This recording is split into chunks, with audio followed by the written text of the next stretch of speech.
Hello my dear friends and students, welcome to English Max. हम लोग इस समय एसएससी एमटीएस 2023 के प्रीवियस पेपर सॉल्व कर रहे हैं और आज हम लोग प्रीवियस सॉल्व करते करते 6 सितंबर का शिफ्ट 1 करने जा रहे हैं। इसका मतलब हुआ कि हम 3 डेज का कर चुके हैं। कौन कौन सा डेज कर चुके हैं? 1 सितंबर का, 4 सितंबर का और 5 सितंबर का कर चुके हैं। अगर 3 डेज कर चुके हैं और तीनों में 3-3 सेट थे तो दैट मीन्स कि हमारे 9 सेट हो चुके हैं। तो जो लोग आज हमारे साथ पहली बार जुड़े हैं, आप लोगों के लिए काइंड इन्फॉर्मेशन है कि आप 9 सेट मिस कर चुके हैं।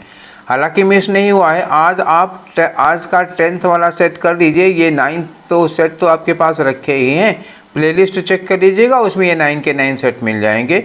अच्छा, केवल 2023 के ही नहीं बल्कि आपको 2021 और 2022 के भी सेट मिल जाएंगे। और एमटीएस के अलावा सीजीएल का, सीएचएसएल का, सीपीओ का, स्टेनो का, सबका हुआ है। सबका 22-23 सभी का हो चुका है। एमटीएस का 3 साल का होगा, 21, 22, 23 तीनों हो चुका है। तो प्रीवियस पेपर आप सब जरूर सॉल्व करिए, इससे आपको आइडिया लगती है किस तरह के क्वेश्चन आते हैं, क्वेश्चंस की रेंज क्या होती है, वो कैब वगैरह बहुत ज़्यादा रिपीट हो जाती है। आप तैयारी किसी भी एग्ज़ाम की करते हो, एसएससी के किसी भी एग्ज़ाम की तैयारी करते हो, आपको इन 5 एग्ज़ाम्स में से सारे के सारे पेपर लगाने चाहिए। This is my personal advice. ठीक है, मुझे लगता है कि सब में रेंज जो होती है केवल 19-20 का फ़र्क पड़ता है और क्वेश्चंस फ्रिक्वेंटली इस एग्ज़ाम के क्वेश्चन उसमें, उसके एडियम्स उसमें, उसके इडियम्स उसमें पूछे जाते हैं, खूब फ्रिक्वेंटली पूछे जाते हैं।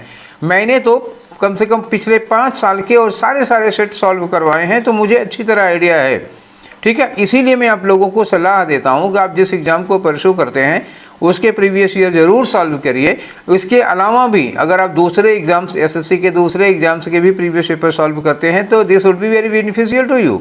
ठीक है, चलिए, तो पीडीएफ आपने सॉल्व कर लिया होगा। पीडीएफ कैसे मिलेगा? जो पुराने बच्चे हैं सबको पता है, जो नए हैं आज हमारे साथ, आप जान लीजिए कि इसी वीडियो के डिस्क्रिप्शन बॉक्स में लिंक ऑफ पीडीएफ दिया होगा, वहाँ पे क्लिक करेंगे हमारे टेलीग्राम चैनल पर पहुँचेंगे। टेलीग्राम चैनल ज्वाइन कर लीजिएगा, रोज़ दोपहर में आपको वो पीडीएफ मिल जाएगा जिसका हम डिस्कशन कराते हैं।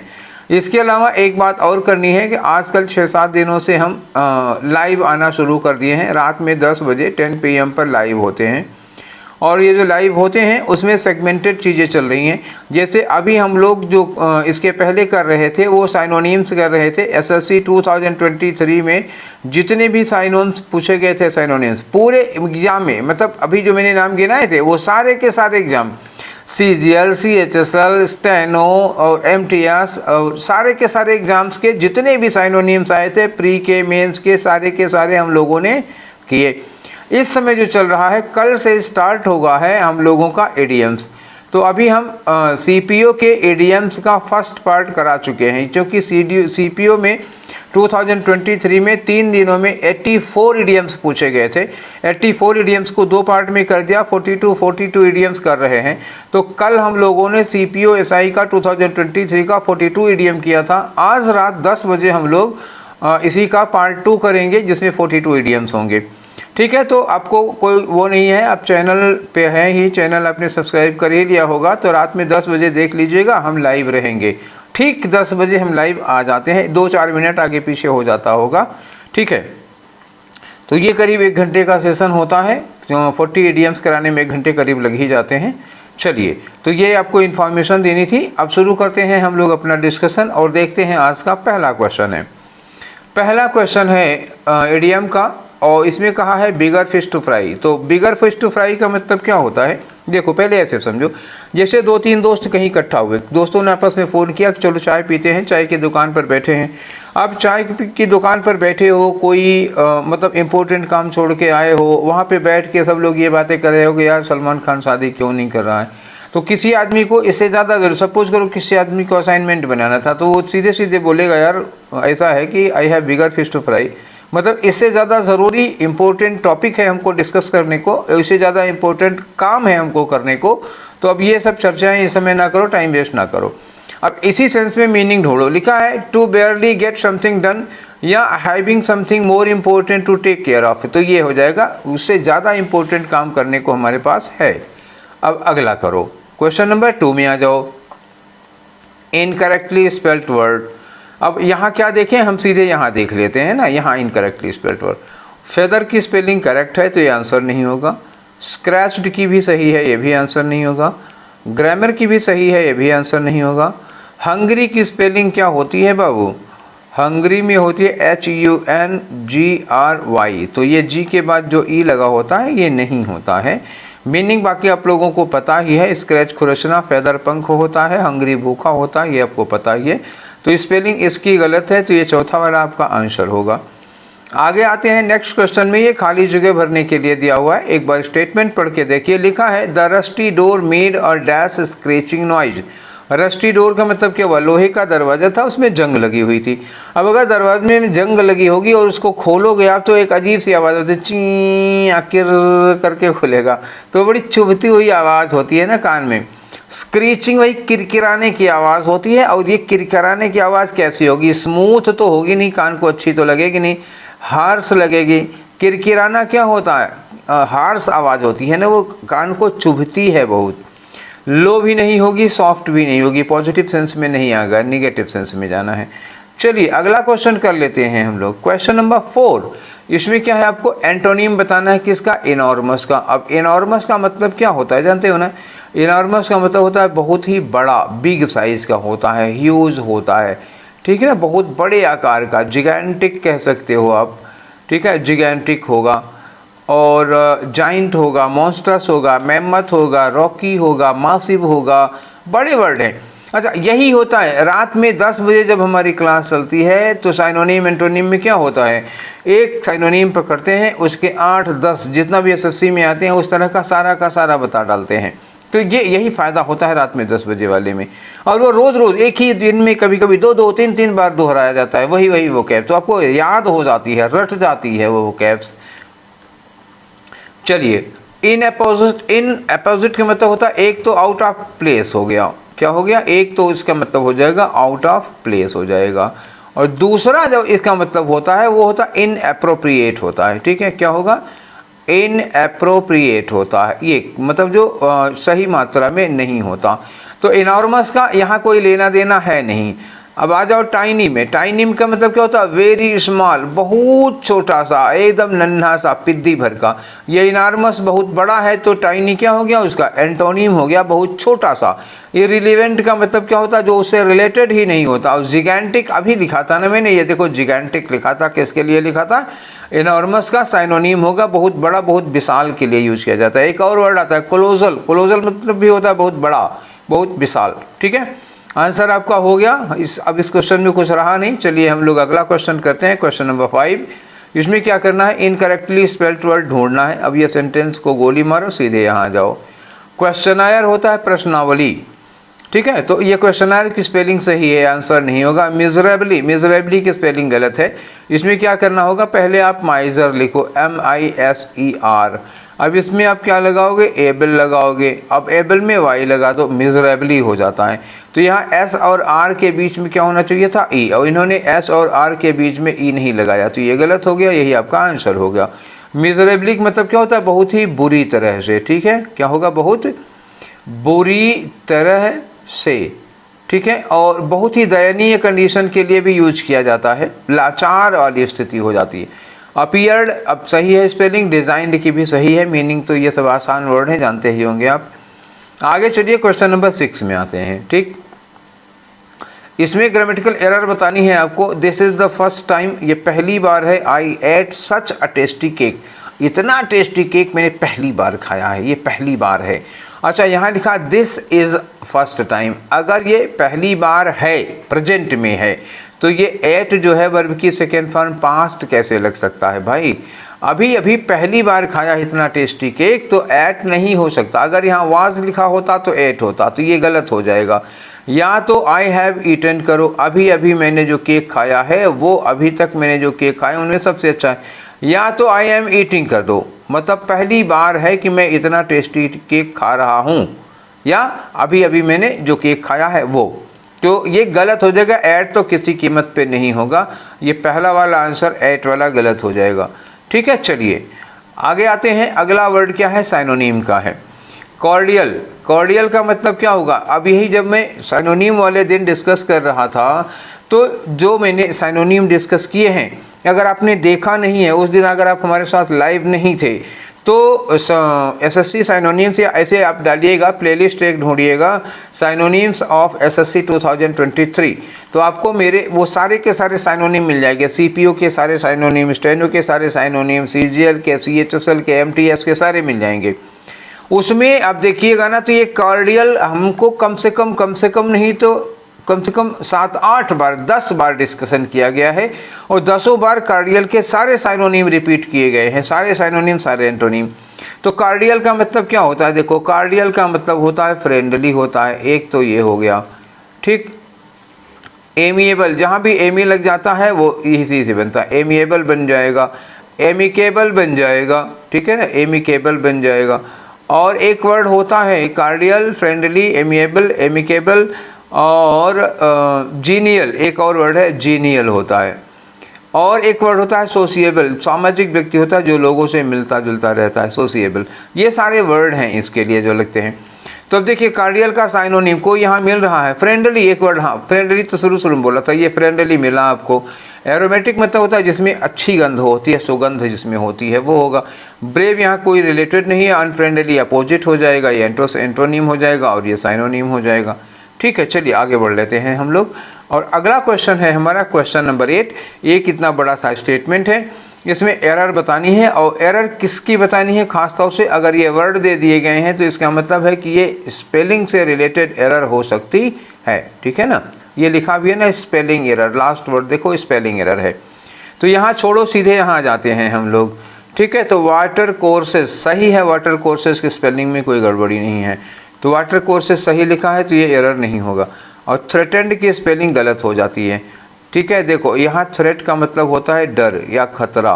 अब जब इसकी हम लोग वर्ब बनाते हैं ना, तो वर्ब बनाते समय EN लगाते हैं। क्या लगाते हैं? EN लगाते हैं, उसकी सेकेंड फॉर्म लगाते हैं तो ED, ठीक है।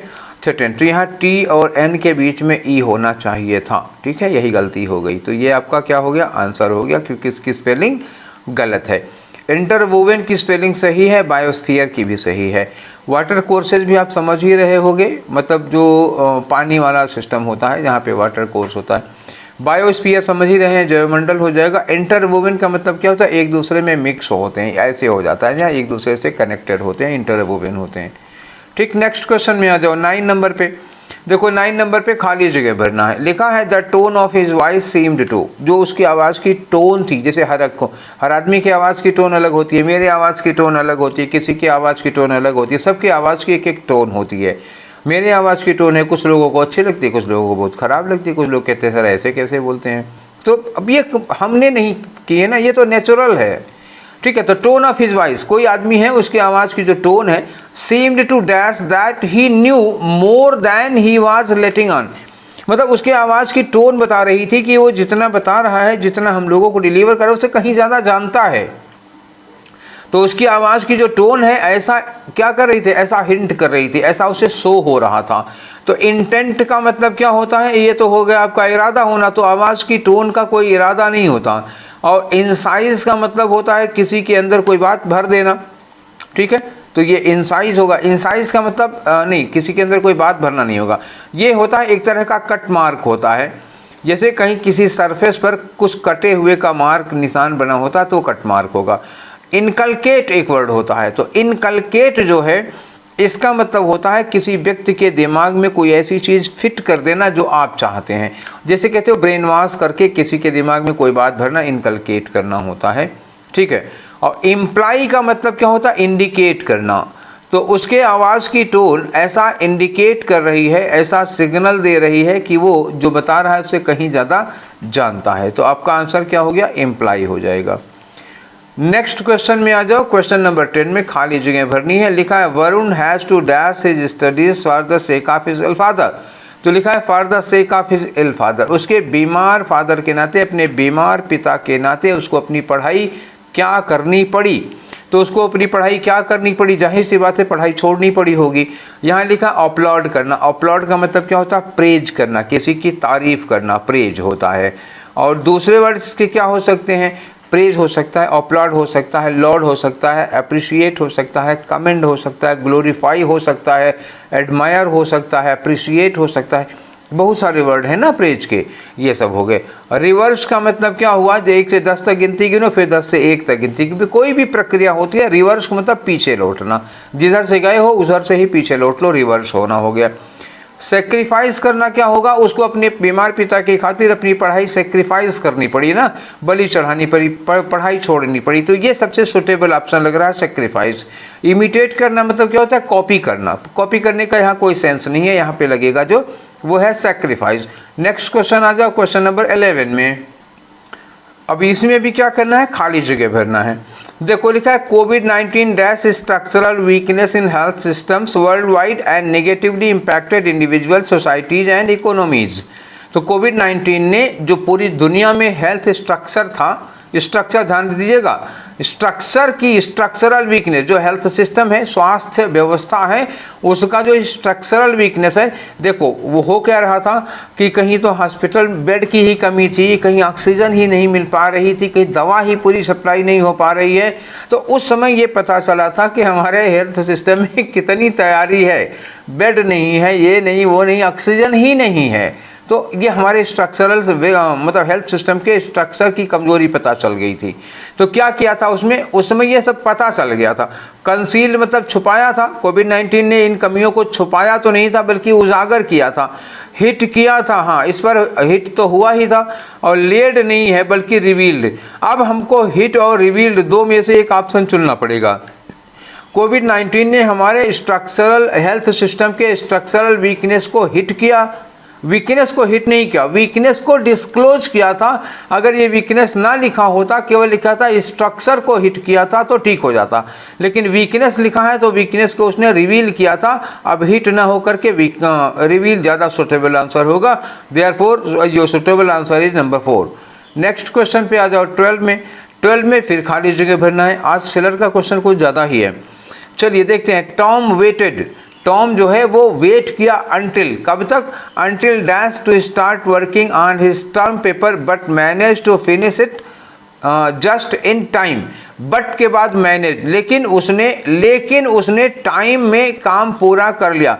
लेकिन अगर टाइम के अंदर काम पूरा किया तो इसका मतलब शुरू लेट किया होगा, ठीक है। अगर लिखा था इसलिए उसने टाइम से पूरा कर लिया तो शुरू में टाइम से शुरू किया होगा, अगर समय से शुरू किया और टाइम से ख़त्म कर लिया, और सो देयरफॉर लगा है तब तो इसलिए किया, और बट लगा है तो बट लगने का मतलब हुआ देर से शुरू किया लेकिन समय से ख़त्म कर लिया।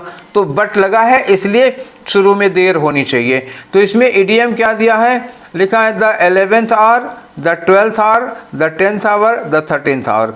तो ये जो इडियम होता है ना, at the 11th hour, at the 11th hour का मतलब क्या होता है, एकदम आखिरी मोमेंट पर, एकदम लास्ट में। तो ये कोई नहीं लगेंगे, 11th आवर लगेगा, ठीक है। चलिए क्वेश्चन नंबर 13 में आओ। 13 में क्या करना है, अप्रोप्रिएट मीनिंग बतानी है आपको, अंडरलाइन इडियम की। इडियम क्या है, बैक अगेंस्ट द वॉल। तो बैक अगेंस्ट द वॉल का मतलब क्या हुआ, दीवार की ओर आपकी पीठ है, इसका मतलब आपके पास भागने की कोई जगह नहीं है। The Indian team had its back against the wall but manage to fight back. तो इंडियन टीम की सिचुएशन ऐसी थी कि वो उसमें से निकल नहीं पा रहे। मतलब बैक अगेंस्ट वॉल होने का मतलब हुआ कि आप एक ऐसी डिफ़िकल्ट सिचुएशन में फंसे हैं, फ्रॉम देयर इज़ नो स्कैप, वहाँ से निकलने का कोई रास्ता नहीं है, ठीक है। तो अब ऑप्शन ढूंढो, force to indulge in propaganda, या एक्सट्रीम जॉय, या एक्सेलरेशन, या stuck in a difficult circumstance with no escape. तो यही तो मैं बता रहा था कि एक ऐसी डिफिकल्ट सिचुएशन में फंसे होना जहाँ से निकलने का कोई रास्ता नहीं है। तो ये थर्ड वाला ऑप्शन होगा आपका। नेक्स्ट आ जाओ 14 नंबर पे। तो 14 नंबर में क्या होगा, दैट कैन सब्सटीट्यूट। तो दैट कैन सब्सटीट्यूट में अब ये ग्रामेटिकल एरर हो सकती है। She will handling the baby as tenderly as possible. तो विल के साथ वर्ब की एनजी फॉर्म आती है क्या, कल परसों वाले में भी इस तरह का एक क्वेश्चन था, मैंने आपको बताया था कि कोई भी मॉडल वर्ब होती है तो उसके साथ वर्ब की first form, second form, third form या वर्ब की आईएनजी फॉर्म, इनमें से ना तो आईएनजी फॉर्म लगेगी, ना थर्ड फॉर्म लगेगी, ना सेकेंड फॉर्म लगेगी। विल के साथ हमेशा वर्ब की फर्स्ट फॉर्म लगती है। तो ये जो हैंडलिंग लिखा है वहाँ पे क्या होगा, हैंडल होगा। तो यहाँ पे देखो विल के साथ हैंडल्ड कर दिया तो ये भी नहीं होगा, ईडी लगा दिया, यहाँ पे हैंडल्स कर दिया ये भी नहीं होगा। यहाँ पर विल हैंडल तो किया है लेकिन विल में एस लगा दिया, ऐसे हेल्पिंग वर्ब कहाँ होती है। अब आपके पास चौथा ऑप्शन बचा है, केवल वही होगा और सारे गलत हैं। नेक्स्ट क्वेश्चन और 15 नंबर पे यहाँ आपको एरर बतानी है। Vikram is very stronger than I am, ठीक है, तो then stronger than I am में तो कोई दिक्कत नहीं है, लेकिन ये कॉम्परेटिव डिग्री है ना, तो कॉम्परेटिव डिग्री के पहले वेरी नहीं लगता है। फिर आप कहोगे क्या लगता है, तो आप एक चार्ट देखो, दोबारा फिर कभी काम आएगा तो आप एक बार इसको देख लीजिए, फिर काम आ जाएगा। ये जब भी इस तरह का क्वेश्चन पूछा जाए तो ध्यान रखिएगा।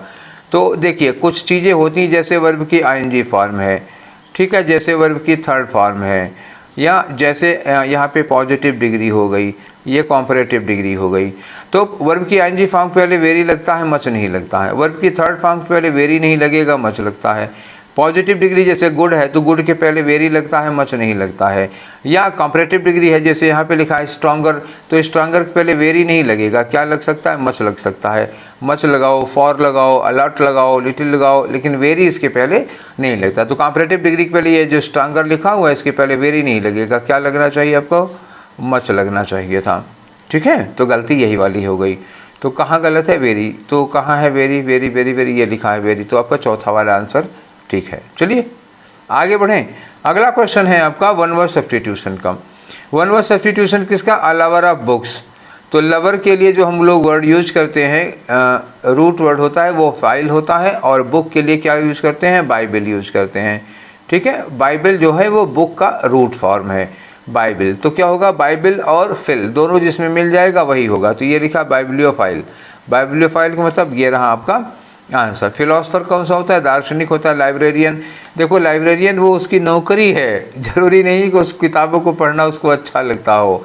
टीचर, अब मतलब टीचर है तो ज़रूरी है किताब पढ़ना पसंद हो उनको, हाँ ये हो सकता है, ज़्यादातर टीचर में ऐसा होता है, ठीक है। तो लेकिन बुक पसंद करने वाले, बुक को, किताबों से प्यार करने वाले को बाइबलोफिलिक कहते हैं हम लोग। नेक्स्ट क्वेश्चन में आ जाओ, अब कुछ नहीं रखा उसमें। अब आपको बताना है एंटोनिम किसका, अन्वय का। तो अन्वय का मतलब क्या होता है, नाराज हो जाना किसी से। अपोजिट क्या हो जाएगा, इसका अपोजिट हो जाएगा खुश हो जाना, या फिर संतुष्ट हो जाना, ठीक है, खुश या संतुष्ट होना। तो इरिटेट का मतलब क्या होता है, इरिटेट मतलब नाराज होना ही होगा ना, ये साइनोनिम हो गया। ग्रेटिफाई मतलब होता है संतुष्ट होना, ग्रेटिफाई की मीनिंग क्या होती है, सेटिस्फाई। तो अभी मैंने कहा था ना, नाराज होने का अपोजिट क्या हो गया, संतुष्ट होना या खुश होना, तो ये आपका एंटोनिम हो सकता है। थ्रिल का मतलब क्या होगा, एकदम एक्साइटेड हो जाना, एक रोमांचित होना, जैसे कोई मूवी वूवी देख रहे थे, जब क्लाइमैक्स पर पहुंचती है मूवी तो आपके रोंगटे खड़े हो जाएंगे, एकदम क्लाइमैक्स, आप भी एकदम पसीना पसीना हो जाते हैं। वैक्स का मतलब क्या होता है, वैक्स मतलब किसी को तंग करना, यह भी साइनोनिम होता है वैक्स, ठीक है। जैसे कहते हैं डोंट वैक्स माई माइंड, या डोंट वैक्स मी, मतलब कहते हैं यार मेरा दिमाग मत खाओ, डोंट वैक्स मी, मेरा दिमाग मत खाओ। तो ये इरिटेट ही तो करते हैं, नाराज ही तो करते हैं। एक ही ऑप्शन है ग्रेटिफाई, जो अपोजिट सेंस में जा रहा। अगला क्वेश्चन करते हैं हम लोग। अगला क्वेश्चन है आपका एरर का। तो सेंटेंस देखो पढ़ा, आ ओल्ड वुमेन, कहानी खत्म हो गई यहीं पे। आ ओल्ड लिखा हुआ है ना, तो ओल्ड क्या है, ये वावल है, इसको हम लोग क्या पढ़ रहे हैं, ओल्ड, ठीक है ना, ओल्ड पढ़ते हैं। आ निकल रहा है ना, तो इसके पहले आ नहीं एन आना चाहिए था, तो ये आ नहीं होगा, इसके पहले एन लगेगा, ठीक है। तो आंसर कौन सा हुआ, सेकेंड वाला। बड़ी आसान से एरर थी ये। नेक्स्ट क्वेश्चन में आओ 19 में। एडियम दिया हुआ है अ स्टॉर्म इन टी कप, अ स्टॉर्म इन टी कप, इसकी मीनिंग बतानी होगी। चाय के कप में, जैसे मान लीजिए आपके पास एक चाय का कप है, ये चाय मतलब ज़्यादा वो ना सोचिएगा आप लोग, कप के आई से बना दे रहा हूँ जल्दी से, ठीक है। चाय के कप में अगर स्टॉर्म, तूफान आ जाता है, इसका मतलब क्या होता है, छोटी सी बात को बहुत बढ़ा चढ़ा के आप बिना मतलब इशू बना रहे हैं। तो मच एक्साइटमेंट ओवर समथिंग बहुत वेरी ट्रिवियल, मतलब मामूली सी बात है, छोटी सी बात है, उसको आप बहुत एक्साइट दे रहे हैं, बहुत हाइप दे रहे हैं, ये वाला आंसर हो जाएगा। सफरिंग इन साइलेंस ये नहीं होगा, इजी मनी भी नहीं होगा, ये भी नहीं होगा, यही दूसरा वाला होगा, ठीक है। तो अब आगे बढ़े हम लोग, नेक्स्ट क्वेश्चन की ओर चलते हैं। अगला क्वेश्चन आपका क्वेश्चन नंबर 20, ठीक। अब ये क्वेश्चन नंबर 20 में क्या पूछा है इन्होंने, यहाँ पर ट्राई विद जंप, ये अंडरलाइन किया हुआ है ट्राई विद जंप, तो इसका मतलब हुआ कि इसको इम्प्रूव करना होगा, इसमें कोई गलती है, ग्रामेटिकल मिस्टेक है। चलिए देखते हैं क्या मिस्टेक है। You are always try with, देखो आर लगा है, आर के बाद वर्ब की फर्स्ट फॉर्म तो नहीं लगेगी, आर के साथ क्या लगता है, वर्ब की आईएनजी फॉर्म या थर्ड फॉर्म। तो थर्ड फॉर्म तब लगेगी जब पैसिव में होगी, और एक्टिव में है, चूंकि यू है, यही तो कोशिश कर रहा है ना जंप करने की, तो एक्टिव वॉइस होगी, तो यहाँ पे आईएनजी लगना होगा। तो यू आर ऑलवेज ट्राइंग, अब विद जंप नहीं है, you are always trying to jump over, with jump नहीं होगा, you are always trying to jump over. ये ऑप्शन कहाँ होगा, ट्राइंग इन जंप ओवर नहीं होगा, ट्राइंग टू जंप। तो इसमें आपका आंसर ये सेकेंड वाला हो जाएगा। अच्छा, ट्राई और ट्राई तो होगा नहीं, पहले ही मैंने बताया था। ट्राइंग के साथ हो सकता था, इसमें ट्राइंग के साथ इन लगा इसलिए नहीं होगा, तो दूसरा वाला हो पाएगा।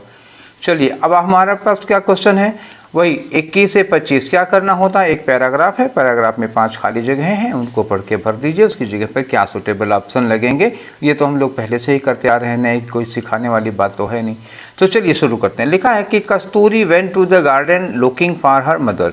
कस्तूरी कोई बच्ची है, अपनी माँ को ढूंढते हुए गार्डन में जाती है। Her dog Rex was waiting dash her. तो वहाँ गार्डन जाती है तो पता लगा कि उसका जो डॉगी है, रेक्स उसका नाम है, वो उसका इंतज़ार कर रहा था। किसका, कस्तूरी का इंतज़ार कर रहा। तो वेटिंग के बाद क्या लगाएंगे, जिसका इंतज़ार करते हैं, फॉर लगता है। तो वेट के बाद फिक्स है, फॉर ही लगेगा। तो ये वाला तो लग चुका, ठीक है। वेट के बाद और कोई लगता है, एक और लगता है, वेट अपान होता है, वेट अपान सर्विस करने के लिए, सेवा करने के लिए लगता है। तो कस्तूरी बीमार तो है नहीं कि कुत्ता उसकी सेवा करेगा, तो उसका इंतज़ार कर रहा, तो वेट फॉर हो जाएगा। नेक्स्ट हम पहला भर चुके हैं, वेट फॉर होगा। अगला लिखो कि Kasturi picked up a stick and threw it. तो कस्तूरी क्या कि वहाँ पे उसका कुत्ता तो था ही, तो कस्तूरी ने एक स्टिक उठाई और उसको उठा के फेंक दिया। तो रेक्स जो है, रेक्स उसका डॉग है, तो वो क्या कहता है, Rex dash the stick and brought it back. तो रेक्स जाता है दौड़ के और उस स्टिक को वापस लेके आता है। तो इससे क्या होगा, वो ये पिक्ड अप उठा लाता है उसको दोबारा। फिर क्या होगा, कस्तूरी रैन डैश द हाउस। तो कस्तूरी क्या कहती है, घर के चारों ओर दौड़ती है। तो रेक्स क्या कहता है, चेज्ड हर। तो रेक्स जो है उसका कुत्ता उसके पीछे पे दौड़ता है। अब ये तो सामान्य सी कहानी है। उसके बाद क्या होता है, कस्तूरी रैन थ्रू द गार्डन। कस्तूरी जो है गार्डन में दौड़ती है, तो रेक्स जो होता है फिर उसके पीछे दौड़ेगा, जहाँ कस्तूरी जा रही है वहीं भागा कुत्ता उसके पीछे जा रहा है। Mother yelled at both of them. उसके बाद जो इनकी मम्मी है वो इन दोनों पर, कस्तूरी पर उसके कुत्ते पर, दोनों पे बहुत जोर से चिल्लाती हैं। अब वो कहती हैं कि she told them to stay dash of the garden. वो कहती हैं कि तुम दोनों के दोनों गार्डन के बाहर जाके खेलो, गार्डन में नहीं, यहाँ पे सब ऊट पटांग सब बिखरा दोगे, इधर उधर फैला दोगे, नुकसान करोगे।